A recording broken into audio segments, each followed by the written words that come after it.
Gusto mo ba mag-reel pero ayaw mong ipakita yung mukha mo? O kaya naman hindi ka confident sa boses mo? Huwag ka mag-alala, sagot kita. Tuturuan kita kung paano gumawa ng video na hindi mo na kailangang ilabas ang mukha mo o iparinig ang boses mo. Tapusin mo lang ang video at kahit baguhan ka lang sa pag-edit, makukuha mo to. Tara, simulan na natin. Mag-video ka lang ng ganito. Yung parang nagsasalita pero wala naman talagang sinasabi. Tapos ay i-open lang ang CapCut. Piliin lang ang video na ginawa mo. Pagkatapos ay pinutin mo yung effects. Piliin ang body effects. I-scroll lang pa kanan hanggang makita ang roll. Dito ay maaari ka mamili ng iba't ibang muka. Pwedeng kid face, doll, aged. Ikaw na bahala. Pero for this tutorial, I'll go with cartoon face. Ang cute eh. Ito na ang effect. I-extend mo lang yan hanggang sa dulo ng video. At hindi na makikita ang mukha mo.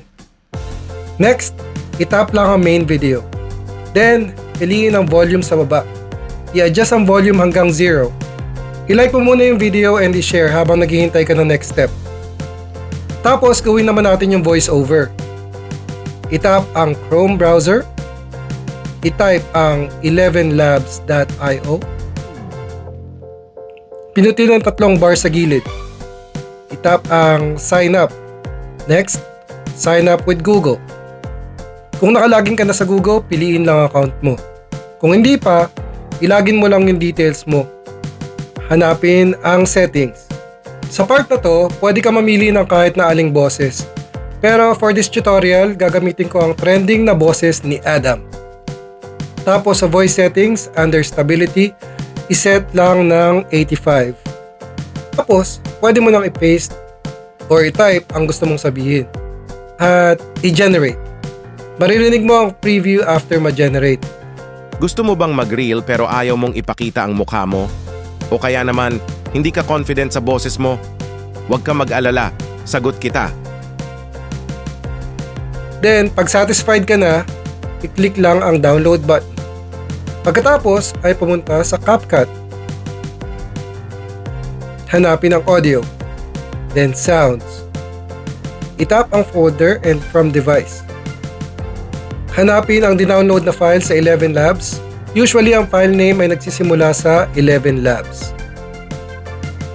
Gusto mo bang mag-reel pero ayaw mong ipakita ang mukha mo? O kaya naman, hindi ka confident sa boses mo?